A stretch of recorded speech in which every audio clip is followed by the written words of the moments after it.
시청자 여러분 안녕하십니까? 이제 밤이 깊어가고 있는데요. 이 시간에는요, 사회 정의를 바라는 전국 교수 모임이 있습니다. 이것을 정교모라고 하는데요. 정교모에서 성명서를 발표했습니다. 그 성명서 내용을 여러분들에게 소개해 드리겠습니다.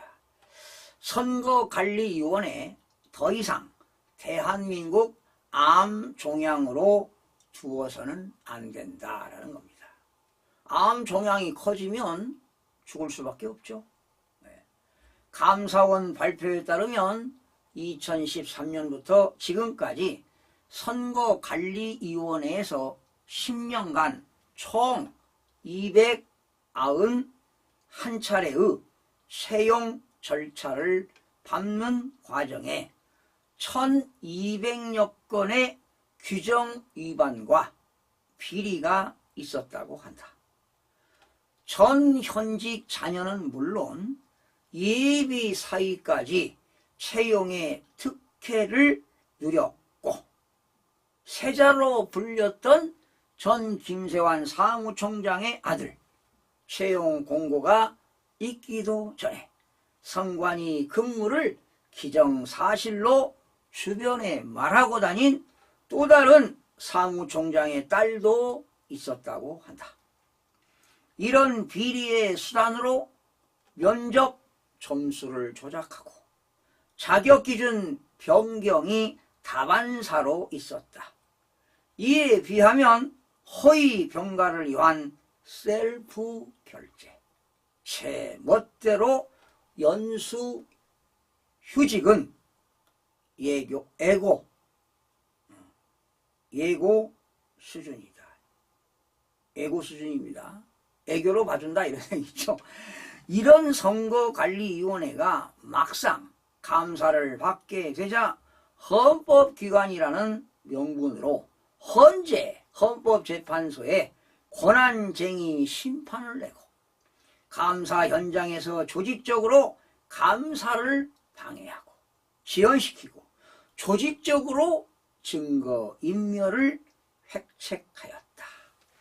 헌법기관이 아니라 국가기관의 탈을 쓴 도적의 무리가 아닌가. 100번을 없애도 성에 안 찰 이런 집단이 지금까지 대한민국에서 민주주의의 꽃인 선거 관리를 하고 있다니 참으로 기가 막힐 따름이다. 이들의 비윤리성, 비전문성, 부패, 정치적 편향성이 문제된 것을 일일이 열거하기도 힘들다. 2020년 21대 총선에서 친일 청산, 적폐 청산 표현의 사용은 허용하고 거짓말 아웃과 민생 파탄은 문재인 정부와 여당 후보를 연상시킨다고 불허한 것이 선거관리였다. 2021년 박원순 전 시장의 자살로 인해 치러진 보궐선거에서 이 선거 왜 하지요? 라는 표현이 특정 정당을 떠올리게 할 수 있다는 이유로 역시 선관위가 불허하였다. 그러나 2022년 대선에서는 술과 주술로 빠졌다는 표현은 중앙선거관리위원회가 허용하였다. 이런 선관위가 선거와 관련된 여론조사에 있어서 각 항목의 문구와 내용 하나하나 간섭하면서 여론조사 기관들의 목줄을 쥐고 있어 사실상 국내 정치 여론을 좌우하고 있기도 하다. 그러니까 이제 중앙선거관리위원회 그 여론 그 조사 심의위원회가 있잖아요. 이게 다 어쩌면 편향적으로 편법적으로 여론을 조작할 수도 있다는 겁니다. 그런 얘기 아닙니까? 보란듯이 비리와 부패를 자행하고서 국가의 공적 감시도 받지 않겠다는 뻔뻔함 뒤에는 이렇게 괴물처럼 커진 힘이 있는 것이다. 민주공화국에서 견제받지 않는 기관은 부패하기 마련이다. 그렇죠. 견제받지 않으면 당연히 쌓이고 쌓여서 부정부패가 만연하게 나타나는 겁니다. 선거관리위원회는 국민의 주권 행사를 공명하고 무결하게 관리하는 기관, 본연의 직무 범위를 넘어서 헌법기관이라는 기관 이상을 내세워 스스로 부패하고 헌법을 유린하며 국가기강을 무너뜨리고 있다. 그렇죠. 헌법기관이라고 하면서 말이죠. 무소불위 그런 행태가 국가기강을 무너뜨리는 겁니다. 이제 선거관리위원회는 해체 수준으로 손을 보지 않으면 안 된다. 선거관리위원회를 헌법에 두는 국가는 전 세계적으로 대한민국 외에 필리핀, 인도, 엘살바도르 정도이다. 엘살바도르입니다. OECD 국가 중에는 우리나라가 유일하다. 대부분의 국가들은 선거 관리를 전국적으로 행정관리 체계를 갖춘 정부나 또는 지자체에서 하도록 하고 정치자금의 모집과 사용의 투명성을 확보하기 위한 기관을 별도로 두고 있을 뿐이다. 그렇죠. 정치자금을 좀 특별하게 관리하는 그런 또 부서를 둔 것이죠. 이에 대하여 관례를 이유로 선거관리위원장을 대법관, 지방법원장을 두는 것은 헌법 114조 2항에 위배된다. 행정기능과 사법기능이 하나가 됨으로써 선거재판에서의 공정성 문제도 피할 수 없다. 산권 분립이 토대인 근대 문명 국가에서 있을 수 없는 일이다. 그렇죠. 우리나라는 입법, 사법, 행정이 있는 거 아닙니까? 입법부가 법을 제정하면 행정부는 집행하는 겁니다. 그러한 집행이 제대로 됐느냐 안 됐느냐 사법부가 판단하는 것이 산권 분립 아니겠습니까? 1961년 3.15 부정선거의 트라우마로 우리는 헌법으로 선거관리기구를 두게 되었지만 지난 선거관리위원회의 행태를 통해 오히려 대한민국의 민주주의의 악성 종양이 되어가고 있는 것 아닌가 의문을 품게 만들었다. 이번 감사원 감사 결과를 통해 암적 존재임이 최종 확인된 것이다. 선관위의 존폐는 개헌사항이지만 그렇죠. 헌법을 개정시켜야 되니까요. 그전이라도 더 이상 헌법기관이라는 탈을 쓰고 대한민국에 해악을 끼치지 못하도록 할 수 있는 조치는 다 취해야 한다. 이를 위해서 우리는 정부와 여야 정치권에 대하여 다음과 같이 촉구한다. 첫째입니다. 감사원법 24조 감찰 대상에 선거관리위원회를 추가하여 선거관리위원회와 감사원 사이에 감사의 대상 및 범위를 놓고 벌어지는 논란을 종식시켜라. 그리하여 선거 업무를 포함 전반적인 선관위 업무를 음지에서 양지로 끌어내야 한다. 뭐 당연한 건데요. 제가 볼 때는 감사원법 24조의 3항에 보면 공무원에는 국회 그리고 법원, 헌법재판소에 소속한 공무원은 감찰 대상에서 제외된다. 이렇게 나와 있거든요. 그러면 이제 구체적으로 선거관리위원회도 감찰 대상이 될 수 있다. 이렇게 넣으면 뭐 확실하겠죠. 둘째입니다. 상임위원을 복수로 두어 상호 견제가 가능토록 하고 위원장은 헌법 정신으로 돌아가 상임위원 중에 한 명이 맡도록 하라. 그리하여 현재처럼 대법관이 중앙선거관리위원장을 겸직토록 하는 허수아비 위원장 관행을 종식시키고, 그렇죠. 비상임이니까. 그러니까 상임으로 둬야 된다는 것입니다. 사무총장과 그 이와 직원을 그렇죠. 제어하고 통제할 수 있는 그러한 위원장이 필요하다. 허수아비 위원장이 아니라는 거예요.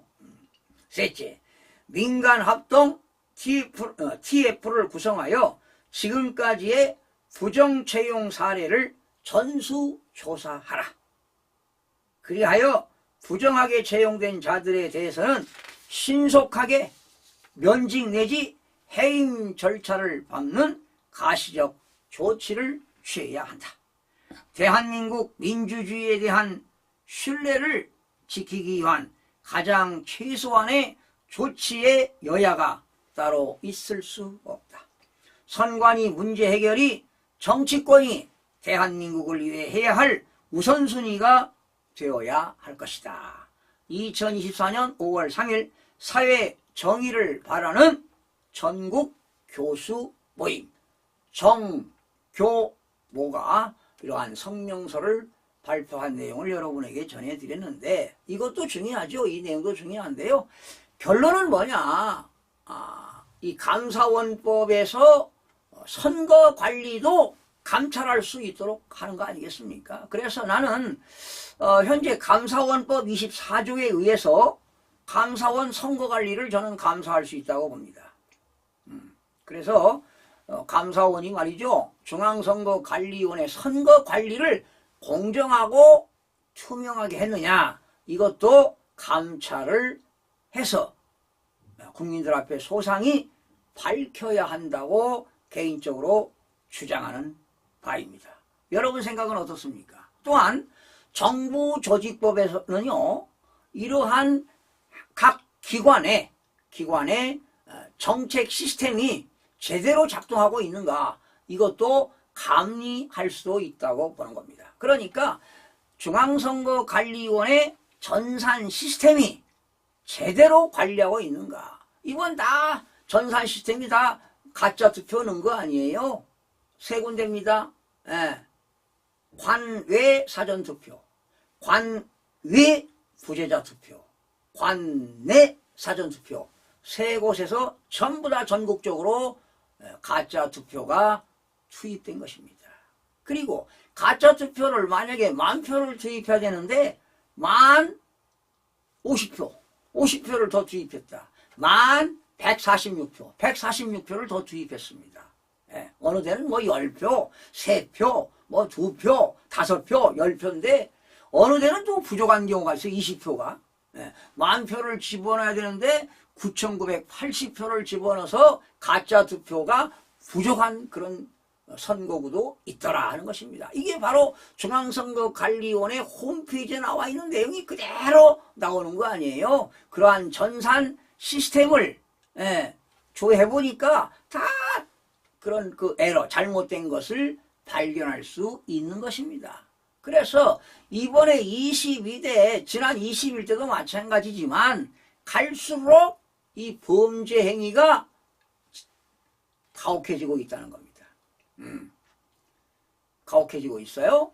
자, 이번에 이런 22대 중앙선거관리위원회 그런 선거를 토대로 해서 다시는 이런 일이 있어서는 안 됩니다. 아니면 어쩌면 지금 재선거 해야 될 수도 있어요. 이게 심각합니다 지금. 그래서 무효소송을 제기하는 후보들도 나왔고요. 또 현재 선거관리위원회가 있는 그 전산 자료를 보전 신청하는 경우도 있었고요. 또 검찰에 고소고발하는 사건도 많이 나오고요. 지금 이제 제가 볼 때는 5월 9일이면은요, 우리가 사전투표했을 때 신분증을 그 이미지 이렇게 했잖아요. 신분증을 넣어가지고 그 파일이 지금 중앙선거관리위원회에 보관되어 있는데요. 아마도 이제 5월 9일 지나면 그것을 없앨 겁니다, 아마. 그리고 문제는요, 우리나라 헌법에 나와 있잖아요. 선거관리위원회는 선거인 명부를 작성하도록 되어 있는데 사전선거는 선거인 명부가 없어요. 예? 그러니까 가짜 투표를 넣은 거 아니에요. 그래서 오늘날 이런 사전투표의 완성 단계를 보게 되면 지난 2012년, 2013년, 2014년 초반까지 공직선거법을 개정한 내용을 1단계부터 제가 7단계까지 방송을 했잖아요. 어떤 누가 대표를 발의했고 그게 다 나오잖아요. 이게 증거물로. 그러니까 이 사전선거로 인해서 부정선거가 이루어지는 게 하루아침에 이루어지는 게 아닙니다. 12년 전부터 10년 전부터 사전투표를 했지만 12년 전부터 사전에 그러한 살라미 전술에 의해서 지금까지 이루어졌습니다. 두 번 다시는 이런 부정선거가 있어서는 절대로 안 될 것입니다. 여러분들의 많은 관심과 그리고 여러분들의 그런 지혜를 모아서 대한민국을 살려나가야 합니다. 그래야 자유민주주의가 굳건하게 건립할 수가 있는 것입니다. 여러분 고맙습니다.